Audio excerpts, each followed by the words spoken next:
Hello friends, welcome to my YouTube channel. दोस्तों, कैसे हैं आप सभी? दोस्तों, आशा करते हैं आप सभी अच्छे होंगे। चलिए दोस्तों, आज का मैं रीजनिंग का प्रैक्टिस सेट लेकर आया हूं। वीडियो को स्टार्ट करते हैं। वीडियो को स्टार्ट करने से पहले दोस्तों एक छोटा सा रिक्वेस्ट है कि अगर आप चैनल पर नए होंगे तो चैनल को सब्सक्राइब कर लीजिएगा। दोस्तों, लेटेस्ट वीडियो देखने के लिए ऑल पर क्लिक कर लीजिएगा। आज का जो पहला प्रश्न बहुत ज़्यादा इंपॉर्टेंट है, थोड़ा ध्यान से समझने का प्रयास करिएगा। आज का जो पहला प्रश्न है दोस्तों, ध्यान समझिएगा। कह मिजोरम का संबंध आइजोल के साथ वही है जो नागालैंड के साथ होगा। यानी जिस तरह से मिजोरम का राजधानी दोस्तों आइजोल होता है, ठीक उसी तरह से नागालैंड की राजधानी कहाँ होगी, ये आपको समझना है। तो दोस्तों, मिजोरम की राजधानी कहाँ है? तो आइजोल है। ठीक उसी तरह से दोस्तों नागालैंड की राजधानी कहाँ है? तो नागालैंड की राजधानी क्या है दोस्तों? कोहिमा है। क्या है? कोहिमा। तो आपका आंसर हो जाएगा दोस्तों कोहिमा। यानी आपका आंसर हो जाएगा V is the right answer, Kohima. उम्मीद करते हैं दोस्तों यहाँ तक आप लोग मेरी बातों को अच्छे से समझ गए होंगे। यानी जिस तरह से मिजोरम की राजधानी आइजोल है, ठीक उसी तरह से नागालैंड की राजधानी कोहिमा है। क्या है दोस्तों? कोहिमा। तो आपका आंसर हो जाएगा V is the right answer, Kohima.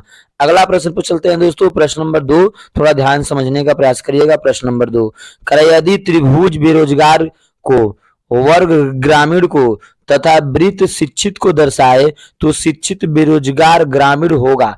मतलब दोस्तों कह रहा है शिक्षित भी हो, बेरोजगार भी हो, ग्रामीण भी हो। पहले आपको ये समझना होगा दोस्तों कि ग्रामीण कौन है। तो ग्रामीण देखिए दोस्तों, ये वर्ग वाला है। यानी ये वर्ग जो है ये इसमें क्या है? ग्रामीण है। ध्यान समझिएगा दोस्तों, ग्रामीण में कौन कौन आ रहा है? 10 है, 4 है, 9 है और 20 है। समझ रहे हैं दोस्तों? ठीक उसी तरह से दोस्तों, ठीक उसी तरह से यहाँ पर बोल रहा है कि वर्ग जो है ग्रामीण को, त्रिभुज जो बेरोजगार को। यानी यहाँ पर देखिए दोस्तों एक त्रिभुज है, यहाँ पर एक त्रिभुज है। त्रिभुज किसको दर्शा रहा है? बेरोजगार को दर्शा रहा है। त्रिभुज किसको दर्शा रहा है दोस्तों? बेरोजगार को दर्शा रहा है। तो बेरोजगार में कौन कौन आ रहा है दोस्तों? 15 है, 12 है, 4 है, 10 है। समझ रहे बात को? यानी त्रिभुज जो है वो बेरोजगार को दर्शा रहा है। तो त्रिभुज बेरोजगार को दर्शा, तो कौन कौन बेरोजगार में दोस्तों? 15 है, 10 है, 4 है और यहाँ पे 12 है। समझ रहे बात को? फिर बोल रहा है कि वृत्त शिक्षित को। यानी यहाँ पर दोस्तों वृत्त है, जरा ध्यान से समझने का प्रयास करिएगा दोस्तों। यहाँ पर देखिए वृत्त है और वृत्त किसको दर्शा रहा है दोस्तों? शिक्षित को दर्शा रहा है। वृत्त किसको दर्शा रहा है? शिक्षित को दर्शा रहा है। ये क्या है दोस्तों? वृत्त है। ये किसको दर्शा रहा है? शिक्षित को दर्शा रहा है। तो शिक्षित में कौन कौन है दोस्तों? 8 है, 12 है, 4 है, 9 है। तो दोस्तों बोल रहा है कि शिक्षित भी हो, तो शिक्षित में कौन कौन है दोस्तों? ध्यान समझिएगा, शिक्षित में कौन कौन है? 4 है, 9 है, 12 है और 8 भी है। फिर बेरोजगार में, तो बेरोजगार में देखिएगा दोस्तों कौन कौन है बेरोजगार में? तो 4 है, 12 है, 10 है और 15 भी है। तथा ग्रामीण भी होना चाहिए दोस्तों। यानी ग्रामीण में कौन कौन है दोस्तों? तो ग्रामीण में 4 है, 9 है, 10 है, 20 है। यानी दोस्तों ये 4 जो हुआ ना, 4 जो यहाँ पर ध्यान समझिएगा दोस्तों, 4 शिक्षित भी है, बेरोजगार भी है और ग्रामीण भी है। तो आपका आंसर हो जाएगा दोस्तों B is the right answer, 4। उम्मीद करते हैं दोस्तों आप लोग मेरी बातों को अच्छे से समझ गए होंगे। बात समझ में आए दोस्तों तो एक प्यारा सा लाइक कर दीजिएगा, चैनल को जरूर सब्सक्राइब करिएगा दोस्तों।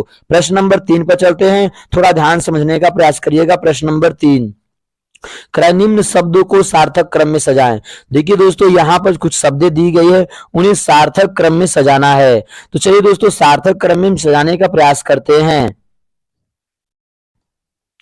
तो यहाँ पर देखिए दोस्तों क्या दिया? शादी दे रखी है, अध्ययन दे रखी है, मंगनी दे रखी है और बच्चा दे रखी है। थोड़ा ध्यान समझिएगा दोस्तों, क्वेश्चन बहुत ज्यादा इंपोर्टेंट है। तो पहले दोस्तों ये तीनों में से कौन आएगा पहले आपको समझना होगा। तो पहले क्या होता है दोस्तों, कोई भी बालक या कोई भी स्टूडेंट क्या करता है? पहले तो अध्ययन करता है। समझ रहे बात को? पहले क्या करता है दोस्तों? अध्ययन करता है। तो लिख लेंगे अध्ययन, यानी पहले वो अध्ययन करता है। समझ रहे हैं? अध्ययन के बाद दोस्तों क्या होगी? उसकी मंगनी होगी। क्या होगी? उसकी मंगनी। यानी अध्ययन के बाद उसकी मंगनी होगी, जिसे हम लोग कहते हैं देखने आते हैं लोग, तो वही मंगनी होता है। ठीक है, मंगनी। अब मंगनी के बाद दोस्तों क्या होता है? मंगनी के बाद तो शादी हो जाएगी। यानी मंगनी के बाद उसकी क्या हो जाएगी? शादी हो जाएगी। और शादी के बाद दोस्तों क्या होगा? तो शादी के बाद हो जाएगा बच्चा, क्या हो जाएगा, शादी के बाद सबका बच्चा हो जाता है।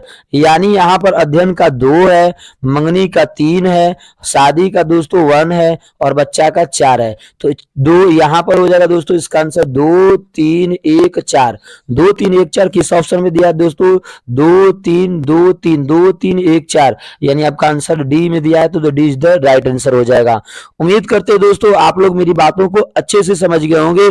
सार्थक क्रम का मतलब सही सही अर्थ भी होना चाहिए दोस्तों, यही होती है सार्थक क्रम। जैसे यहाँ पर अध्ययन है, मंगनी है, शादी है, बच्चा है, तो पहले अध्ययन होता है, उसके बाद दोस्तों उसकी मंगनी होती है, फिर उसके बाद क्या होता है, उसका शादी होता है, और शादी के बाद उसका क्या होता है दोस्तों, बच्चा होता है। यानी 2 है, 3 है, 1 है, 4 है।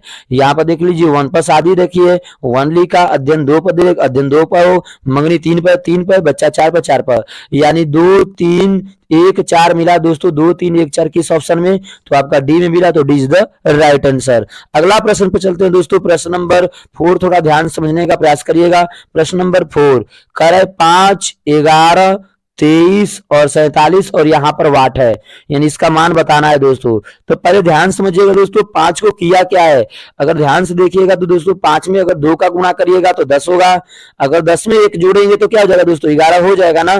ठीक उसी तरह से 11 में अगर हम 2 का गुणा करके देख लेते हैं दोस्तों, 11 में 2 ना के 22, 22 में 1 जोड़ेंगे तो क्या हो जाएगा 23, यानी यही लॉजिक लागू हो रहा है दोस्तों। यानी किया क्या, करना क्या है दोस्तों, 5 में 2 का क्या करना है, गुणा कर लेंगे, 5 में 2 का क्या कर लेंगे, गुणा कर लेंगे और प्लस 1 कर लेंगे, तो क्या हो जाएगा 11 मिल जाएगा, क्योंकि 5 दूना के 10 और 10 में 1 जोड़ेंगे तो 11, समझ रहे हैं, अगला संख्या मिल गया। उसी तरह से करेंगे क्या दोस्तों, 11 में क्या करेंगे, 2 का गुणा कर देंगे और प्लस 1 कर लेंगे, 11 में 2 का गुणा करेंगे, 11 दूना के 22, 1 कर लेंगे तो हो जाएगा 23, यानी अगला संख्या 23 मिल गया। समझ रहे बात को दोस्तों, ठीक उसी प्रकार से हम करेंगे 23 के साथ।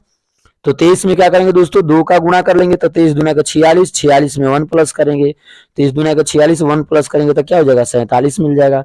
समझ रहे हैं बात को, ठीक है। उसी तरह से दोस्तों, ठीक उसी तरह से क्या करेंगे, 47 में 2 का गुणा करेंगे प्लस 1 कर लेंगे, तो 47 में 2 का गुणा करेंगे तो 47 में क्या हो जाएगा 94 हो जाएगा, 94 प्लस 1 करेंगे तो क्या हो जाएगा दोस्तों 95 हो जाएगा, यानी 94 में 1 प्लस करेंगे तो क्या हो जाएगा 95, यानी इस वाट की जगह पर क्या हो जाएगा दोस्तों, इस वाट की जगह पर हो जाएगा 95।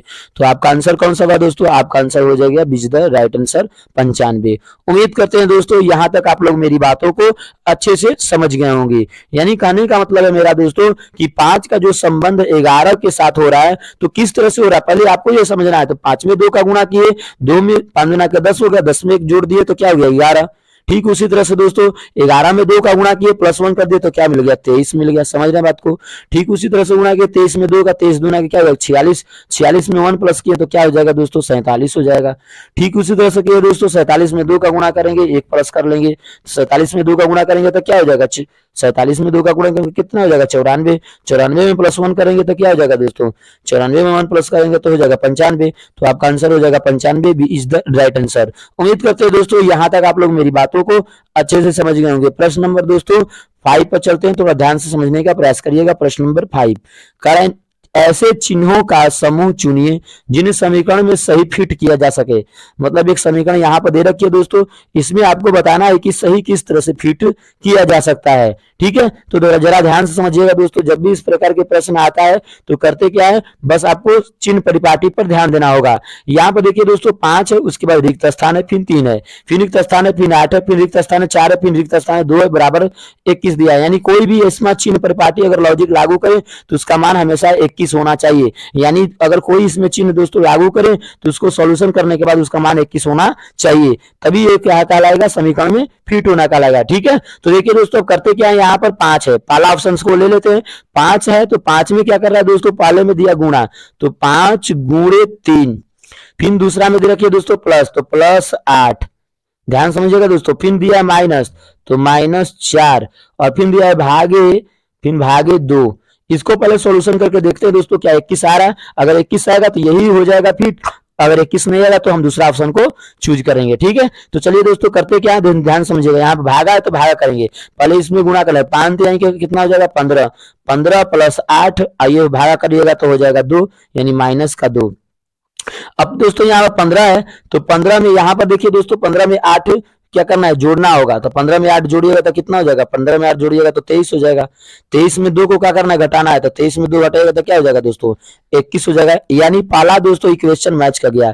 तो यानी इस समीकरण को फिट करने, यानी इस समीकरण को संतुलित करने के लिए दोस्तों पहला समीकरण, पहला चिन्ह परिपाटी लॉजिक लागू हो रहा है। यानी पहला चिन्ह परिपाटी लागू हो रहा है, गुणा है प्लस, उसके बाद जोड़ है, उसके बाद घटा, उसके बाद भागा है। यानी पहला आपका आंसर होगा। तो आपका आंसर हो जाएगा दोस्तों इज द राइट आंसर। उम्मीद करते हैं दोस्तों यहां तक आप लोग मेरी बातों को अच्छे से समझ गए होंगे। यानी पहले दोस्तों आपको कह रहा है कि समीकरण में सही फिट होना चाहिए। तो समीकरण को सही फिट करने के लिए करते क्या है, पहले आपको ये समझना होगा। तो दोस्तों 21 लाना है हर एक हाल में। तो पहले चिन्ह यहाँ पर अप्लाई करके देख लेंगे सोल्यूशन करके, क्या 21 आ रहा है, तो 21 आएगा तो ये दोस्तों सही फिट हो गया। तो आपका आंसर हो जाएगा इज द राइट आंसर। अगला प्रश्न पे चलते हैं दोस्तों। अगला प्रश्न थोड़ा ध्यान समझने वाला है, बढ़िया समझने का प्रयास करिएगा। कह बी है, बी के बाद क्या दे रखी है दोस्तों, ए के बाद क्या दे रखी है दोस्तों, रिक्त स्थान, रिक्त स्थान के बाद दोस्तों क्या देखिए ए, फिर ए बी। यानी यहाँ पर जरा ध्यान से देखिएगा दोस्तों, यहाँ पर एक लॉजिक लागू हो रहा है। फिर क्या है दोस्तों, यहाँ पर बी ए है, ए है, बी है। फिर यहाँ पर दोस्तों बी के बाद यहाँ पर रिक्त स्थान ए, बिन बी, बी बी। इसका मतलब है दोस्तों यहाँ पर बी के बाद कोई और लॉजिक ऐसा होगा जो संख्याएं को बार बार रिपीट कर रहा है। यानी कहने का मतलब है दोस्तों बी में अगर हम क्या भरेंगे, ध्यान समझिएगा, बी में हम क्या भर लेंगे दोस्तों, तो बी में हम भर लेंगे क्या, ध्यान समझिएगा, बी के बाद हम क्या करेंगे, ए भर लेंगे। क्या करेंगे, ए। तो बी ए बन गया ना। अब यहाँ पे देखिए ए दे रखी है, तो क्या यहाँ पर होगा दोस्तों, बी भरेंगे। यानी पहले ए भरा, फिर दूसरे रिक्त स्थान में बी भरेंगे। देखिए दोस्तों बी ए डबल ए आ गया। फिर उसी तरह से बी ए हो गया। फिर यहाँ पर बी दे रखी है, तो क्या भरेंगे दोस्तों, यहाँ पर ए भरेंगे। तो बीन बी ए बन जाएगा।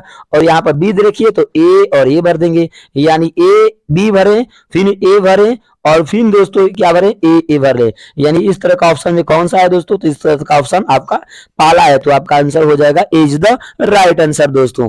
उम्मीद करते हैं दोस्तों आप लोग मेरी बातों को अच्छे से समझ गए होंगे। यानी यहाँ पर एक क्या बना है दोस्तों, सीरीज बना है। यहाँ पर क्या बना है, सीरीज बना है। ध्यान से देखिएगा सीरीज कैसे बना है। देखिए बी है, ए है, यानी बी ए, फिर उसके बाद बी ए बना, फिर उसके बाद बी ए बना, फिर उसके बाद बी ए बना। इसीलिए दोस्तों यहाँ पर बी के बाद ए होगा, ठीक है। यहाँ पर फिर दोस्तों बी है तो बी होगा, फिर उसके बाद यहाँ पर ए है, ए होगा, फिर यहाँ पर डबल ए है तो डबल ए हो जाएगा। यानी इस तरह का ऑप्शन मैच किया दोस्तों ए, तो आपका आंसर हो जाएगा ए इज द राइट आंसर। दोस्तों उम्मीद करते हैं आप लोग मेरी बातों को अच्छे से समझ गए होंगे। बात समझ में आए तो एक प्यारा सा लाइक करिएगा, चैनल को सब्सक्राइब कर लीजिएगा दोस्तों। मिलते हैं नेक्स्ट वीडियो में एक नई वीडियो के साथ। जय हिंद दोस्तों।